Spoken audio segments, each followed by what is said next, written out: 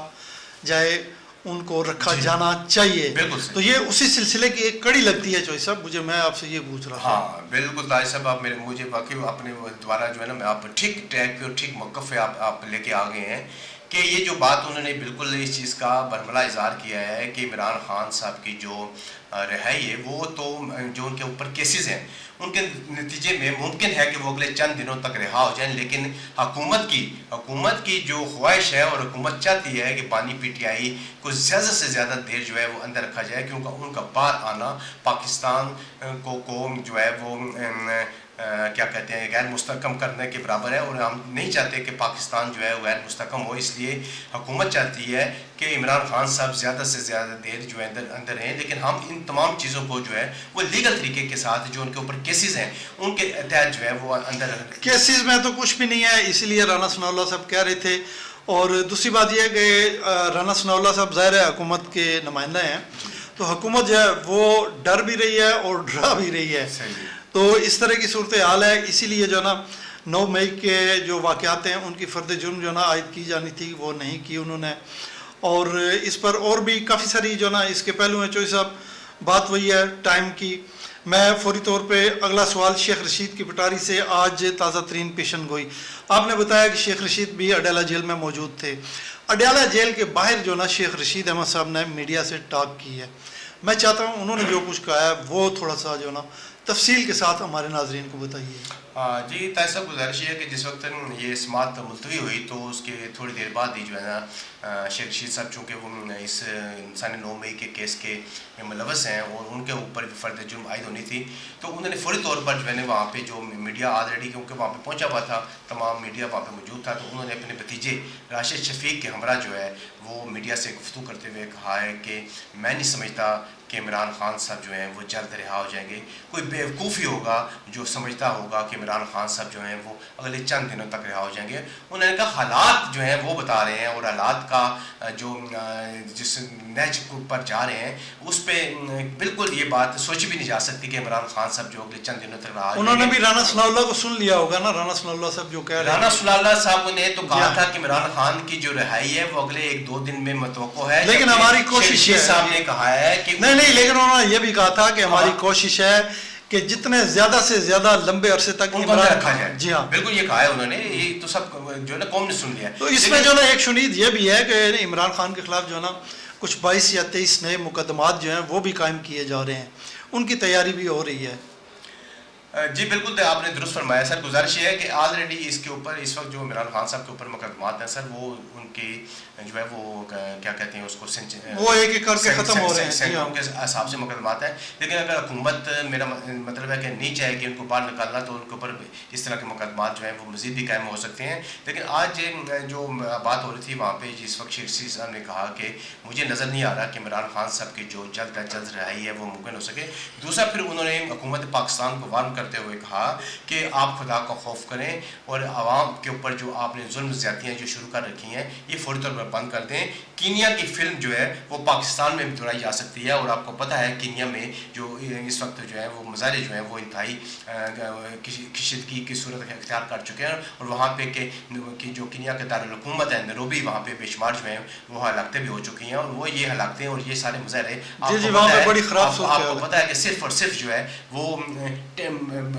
عوام کے اوپر مزید جو ہے وہ ٹیکس لگانے کی وجہ سے جو عوام ہے وہ ساری نکل کے بعد آئی ہے اور آج جو ہے آپ کا کینیا اور پورا نیروبی جو ہے وہ اس وقت سراپا احتجاج بنا ہوا ہے. جی چوہے صاحب آخری سوال, عزم استحکام آپریشن اس کی منظوری دے دی ہے گورنمنٹ نے, پاکستان کی گورنمنٹ نے, لیکن اس میں سیاسی جماعتوں کی تقسیم جو ہے نا وہ واضح طور پر کھل کر سامنے آ گئی ہے. کیا یہ آپریشن جو ہے عزم استحکام کامیاب ہو پائے گا؟ اور دوسرا یہ بتائیے کہ سیاسی جماعتیں ظاہر ہے وہ بھی اسی کے ساتھ جڑا ہے, بلکہ پہلے جو نا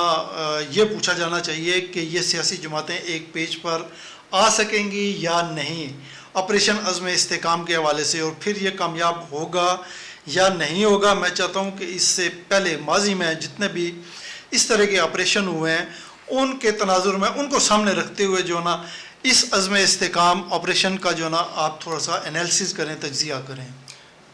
تاج صاحب دیکھیں گزارش یہ ہے کہ عزم استحکام آپریشن جو ہے یہ کیوں ضروری ہے, اور یہ بھی آپ کو پتہ ہے کہ چونکہ ہمارے آپ پروگرام کا وقت بڑا شارٹ ہوتا ہے, میں آپ کو بالکل تفصیل میں نہیں لے کے جانا چاہتا. میں صرف مختصراً بتانا چاہتا ہوں کہ یہ جو آپ کی سلامتی کونسل کا جو اجلاس ہوا تھا تو اس میں اپیکس کمیٹی کا اپیکس کمیٹی کا جس میں تمام جو ہے نمائندگی جو تھی وہ موجود تھی اور انہوں نے فیصلہ کیا تھا کہ پاکستان جو اس وقت شدید ترین دہشت گردی کا شکار ہے تو اس کے لیے جو ہے نا ہمیں ایک بہت بڑے آپریشن کی ضرورت ہے. تو وہاں پہ یہ تجویز ہوا تھا کہ عزم استحکام آپریشن جو ہے وہ پاکستان کے اندر کیا جائے. اب آپ جیسا کہ بتا رہے ہیں کہ اس آپریشن کی وجہ سے پاکستان کی جتنی بھی سیاسی جماعتیں ہیں وہ جو ہیں وہ ایک پیج پہ نہیں ہے. پاکستان تحریک انصاف نے تو ایوان کے اندر بھی اور ایوان کے بعد بھی کہہ دیا ہے کہ ہم اس آپریشن کی لیکن جو سب بڑی دلچسپ صورتحال ہے, میں آپ کو کاٹ رہا ہوں, سوری فار انٹرپشن. ظاہر ہے علی امین گنڈا پور جو ہے نا چیف منسٹر خیبر پختونخوا, ظاہر وہ پاکستان تحریک انصاف کا حصہ ہیں اور پاکستان تحریک انصاف کی حکومت کے چیف منسٹر ہیں. وہ بھی اس اپیکس کمیٹی کا جو اجلاس تھا جس میں اس آپریشن کی منظوری دی گئی ہے اس میں موجود تھے. ان کی بھی ظاہر ہے انڈورسمنٹ تھی, یعنی کہ یہ بھی اس منظوری میں شامل تھے. لیکن اب جو ہے پاکستان تحریک انصاف اب بتا رہے ہیں کہ اپوز کر رہی ہے, تحریک انصاف بھی اور خاص طور پہ مولانا فضل الرحمان جمعیت علماء اسلام. جی چو صاحب. جی دیکھیں نا گزارش یہ ہے کہ آپ نے جہاں تک بات کی ہے کہ وزیر اعلیٰ پختونخوا علی امین گنڈاپور بھی جو ہے اس کمیٹی میں موجود تھے، تو یہاں پہ تھوڑا سا بتانا آپ کو مقصود یہ ہے کہ اس کمیٹی کے اندر عزم استحکام آپریشن کی بات ہوئی تھی. انہوں نے کہا تھا کہ یہ آپریشن جو ہے یہ ناگزیر ہو چکا ہے اور یہ جو اگر حکومت اجازت دے تو یہ ہم آپریشن کرنا چاہتے ہیں. وہاں پہ نہ اس کی منظوری نہ تو خیبر پختونخوا کے وزیر اعلیٰ سے لے گی، نہ ہی وہاں پہ لیکن وہاں پہ مخالفت تو کی جا سکتی. وفاقی کابینہ کے اندر معاملہ جو ہے وہ ڈسکس ہوا ہے. وفاقی کابینہ نے جو ہے مخالفت ہو سکتی تھی، مخالفت وہ کرتے نا، وہاں پہ تو انہوں نے مخالفت نہیں کی. میں یہی تو کہہ رہا ہوں مخالفت نہیں کی. اور میں سمجھتا ہوں وہاں پہ ان کی مخالفت کرنا بھی جو تھا وہ ٹھیک نہیں تھا، اور نہ انہوں نے جو مخالفت نہ کر کے انہوں نے میں سمجھتا کہ بہت اچھا جو ہے وہ کام کیا ہے. کیونکہ یہ آپریشن طاہر صاحب میں سمجھتا ہوں کہ اس وقت جو دہشت گردی کی کارروائیاں جو پاکستان کے اندر بڑھتی جا رہی ہیں، اس کے لیے یہ آپریشن جو ہے بڑا ناگزیر ہو چکا ہے. اور اسپیشلی جو غیر ملکیوں کا تحفظ ہے وہ پاکستان کی سلامتی کے ساتھ جڑا ہوا ہے. اور تیسرا جو ہے عزم استحکام آپریشن ملک کی قومی سلامتی کو محفوظ بنانے کے لیے میں سمجھتا ہوں کہ بہت ضروری ہے. اور اسپیشلی جو ہے سیکورٹی فورسز پر جو آپ دیکھ رہے ہیں کہ دن دہاڑے جو ہے ہماری سیکورٹی فورسز کے اوپر حملے ہو رہے ہیں اور ہمارے جو نوجوان ہیں ان کو شہید اور زخمی کیا جائے، اس کی وجہ سے بھی میں سمجھتا ہوں کہ یہ جو آپریشن ہے عزم استحکام یہ بڑا ناگزیر ہے. اور یہ وقت کا تقاضا بھی ہے کہ یہ بالکل ہونا چاہیے. باقی رہ جو بات آپ نے کی ہے، میں یہاں پہ تھوڑا سا سیاسی جماعتوں کے میں جو اختلافات پائے جا رہے ہیں، سیاسی جماعتوں کے اندر جو اختلافات پایا جا رہا ہے وہ بالکل دور ہو سکتا ہے. اس کا جو طریقہ کار ہے یا عزم استحکام آپریشن ہے، آپ اس کو ایوان کے اندر لے جائیں. ایوان کے نہیں، لیکن جو صاحب بالکل دو ٹوک جو ہے نا، بالکل دو ٹوک اور واضح موقف ہے پاکستان تحریک انصاف کا بھی. مولانا فضل الرحمان صاحب کچھ اور کہہ رہے ہیں کہ اس آپریشن کے پیچھے جو نا کچھ اور ارادے ہیں. اور پھر ہم نے دیکھا کہ لندن سے جو نا الطاف حسین سابق جو ایم کیو ایم کے چیئرمین ہیں اور بانی ہیں، ان نے ایک جو نا سوشل میڈیا پر اپنی ویڈیو اپلوڈ کی ہے. اس میں وہ بڑے سخت الفاظ استعمال کر رہے ہیں، میں یہاں پہ دہرا نہیں سکتا. انہوں نے ماضی کے جو آپریشن ہے ان کا بھی حوالہ دیا ہے اور انہوں نے کہا جی کہ یہ جو نا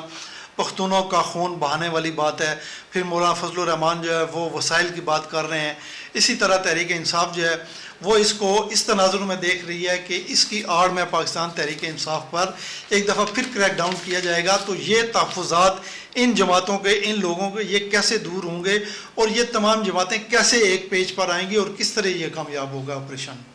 طاہر صاحب دیکھیں، گزارش یہ ہے کہ میں سمجھتا ہوں کہ جو آپریشن کا ارادہ اس وقت حکومت نے اور ہماری جو سیکورٹی فورسز کے اداروں نے کیا ہے، اس پر تمام سیاسی جماعتوں کو جو ہے وہ اعتماد میں لینا چاہیے. اور میں سمجھتا ہوں کہ جس وقت آپ کے ملک کی تمام جو سیاسی جماعتیں ہیں آپ ان کو اعتماد میں لے کے آپ آپریشن کریں گے تو وہ نہ صرف ہم کامیابی سے ہمکنار ہوگا، بلکہ میں سمجھتا ہوں کہ اس کے 100% جو ہے وہ نتائج بھی جو ہے وہ مثبت نکل سکتے ہیں. باقی جو بات آپ نے کی ہے کہ ماضی میں بھی مختلف اس طرح کے جو ہیں وہ آپریشن ضرب عزم تھا یا دیگر جو آپریشن ہوئے ہیں ان کے 17-18 آپریشن ہوئے ہیں جو مثبت نتائج جو ہے وہ سامنے نہیں آئے، بلکہ دہشت گردوں کی آڑ میں جو ہمارے اپنے جو مسلمان بھائی ہیں وہ بھی اس کا نشانہ بنے ہیں. تو میں سمجھتا ہوں کہ یہ آپریشن جو ہے یہ آپ کے ملک کے لیے، آپ کے ملک کی قومی سلامتی کے لیے بڑا ناگزیر ہو چکا ہے. لیکن سیاسی جماعتوں کو اعتماد میں لیے بغیر اگر آپ یہ آپریشن کریں گے تو اس کی کامیابی جو ہے ممکن نہیں ہے. تو میں سمجھتا ہوں کہ اس آپریشن کو شروع کرنے سے قبل ملک کی تمام سیاسی جماعتوں کو جو ہے وہ اعتماد میں لیا جائے اور ان کی منظوری سے یہ آپریشن کیا جائے. جی بالکل، جو ایسا تمام سیاسی جماعتوں کا اور اسٹیک ہولڈرز جو ہیں ان کا ایک پیج پہ ہونا ضروری ہے، جس کے بغیر اس طرح کے آپریشن جو ہے نا وہ شروع نہیں کیے جانے چاہیے. اور اگر شروع کیے جائیں تو پورا کنسنسس ہونا چاہیے تاکہ اس میں کامیابی جو ہے نا وہ سمیٹی جا سکے. چوہی صاحب آپ کا بہت بہت شکریہ. ہمارے پروگرام کا وقت ختم ہوتا ہے. میں آپ کے ساتھ ساتھ اپنے ناظرین سے بھی اس دعا کے ساتھ اجازت چاہتا ہوں کہ جہاں پر رہیں خوش رہیں، اپنا خیال رکھیے گا، اپنے ارد گرد کے لوگوں کا خیال رکھیے گا. آپ کا بہت بہت شکریہ. اللہ حافظ.